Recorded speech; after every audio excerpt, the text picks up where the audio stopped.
I am Second Lieutenant Melissa Sanchez. I am from the 246th Battalion, 12th Brigade, Greenfield, California. What I enjoy most about Recondo is we get to face our fears, get to know ourselves more, and meet other cadets from all over the state. This is my first time rappelling.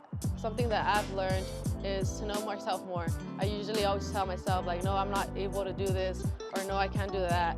But half the time I'm wrong, and this is a place I get to prove myself wrong.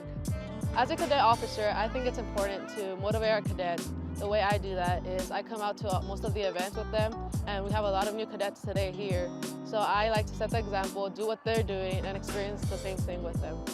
I think it's good for new cadets to come because they get to know themselves, push themselves, and some of the skills that I think they can carry on later in life is small steps. Creating goals for yourself. That's one thing I'm going to carry with me once I go off to college, is set a goal for yourself and push yourself to get to it.